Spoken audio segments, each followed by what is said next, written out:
Hi guys and gals, welcome back to my channel, day 34 of the lockdown. Today will be the last episode for this lockdown series. Not because the physical lockdown is over, but because mentally I'm over it. As today is Youth Day in China, I guess I can also say, may the force be with you.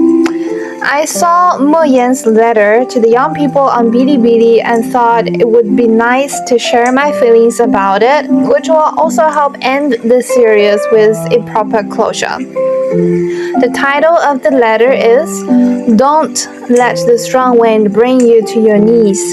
He shared two stories. One is about how Xinhua Dictionary saved him after he dropped out of school and how it paved the foundation for his writing career later on. The other is about his grandfather. He vividly depicted how his grandfather confronted the strong wind, determined and fearless, on their way back from the field. That childhood memory left a long-lasting impression on him and also helped him to weather the storm of life. Mo Yan read the letter in the video to the audience and ends the letter with below. When we got caught up in hard times, don't be discouraged. Don't be frustrated. As long as you keep fighting, the benefits will come along.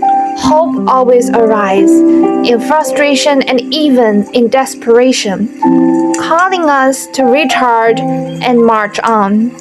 One can be defeated by life but never be destroyed by it. Thank you for being with me for the last 34 days during lockdown. Words have saved Mo Yan, and it did the same for me during this hard time.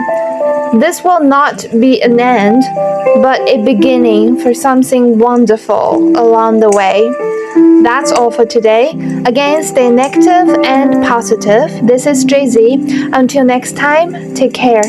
Peace and good night.